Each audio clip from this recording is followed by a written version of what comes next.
मतलब મને એમ લાગે કે ઇન્ડસ્ટ્રીઝમાં આવી ગયો કે વૃદ્ધાશ્રમ છે કઈ ખબર નથી પડતી। મિત્રો સદભાવના વૃદ્ધાશ્રમનું જે નવું ભવ્યથી ભવ્ય અને જોરદાર જે વૃદ્ધાશ્રમનું બિલ્ડિંગ બની ગયું છે રાજકોટના જામનગર રોડ ઉપર, હું ત્યાં આવ્યો હતો અને મને એક વસ્તુ દેખાણી ખાસ મેનેજમેન્ટમાંથી છે ને રૂહાનભાઈ આપણી સાથે જ આપણે એમને પૂછીએ તો રૂહાનભાઈ આ બધું છે આ શું છે? મતલબ મને એમ લાગે કે ઇન્ડસ્ટ્રીઝમાં આવી ગયો કે વૃદ્ધાશ્રમ છે કઈ ખબર નથી પડતી। આ સાહેબ આપણે એક નવી વસ્તુ લાવ્યા છીએ। આ વસ્તુ જે છે ચીમની કહેવાય આપણે આને દેશી ભાષામાં। Okay, chimney. જી, આમાં આપણે આ બાયોકોલ કરીને આવે છે। હા। આ જે ખેતરમાં જે ડૂચો હોય આ તેનો યુઝ કરીને આ વસ્તુ બનતી હોય છે।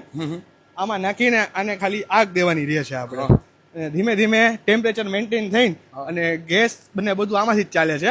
પ્લસ આમાં હોટ વોટર થઈ જાય છે। આપણે આને કુલ કરવું હોય ત્યારે આ પાણી આપણે છોડીએ આમાંથી વાલમાંથી, એટલે આ પાણી આમાંથી ગરમ થઈ જાય છે। એ પાણી આપણે નાવા ધોવામાં યુઝમાં લઈ શકીએ છીએ। ઓકે, એટલે આપણે બધા વડીલો જે છે ગરમ પાણીની જ્યાં પણ જરૂરિયાત પડે તો આ પાણી વપરાતું હોય છે। અને આ મેઇન આ બધું પછી રસોઈ બનાવવા માટે એના માટે સ્ટીમનો ઉપયોગ શું થતો હોય? આપણે જનરલી રોટી બનાવવી હોય, શાક બનાવવું હોય, વઘાર કરવો હોય તો બધામાં આમાંથી જ એ થઈ જાય છે। ઓકે, એટલે આખો ઓટોમેટિક અને એડવાન્સ અત્યાધુનિક વસ્તુ આપણે બધી લગાવેલી છે। જી, આમાં આપણે ટેમ્પરેચર મેન્ટેન કરી શકીએ, બધી સુવિધા આમાં આપણને મળી જાય છે। પ્લસ આનાથી પ્રદૂષણ પણ નહીવત જેવું થાય છે।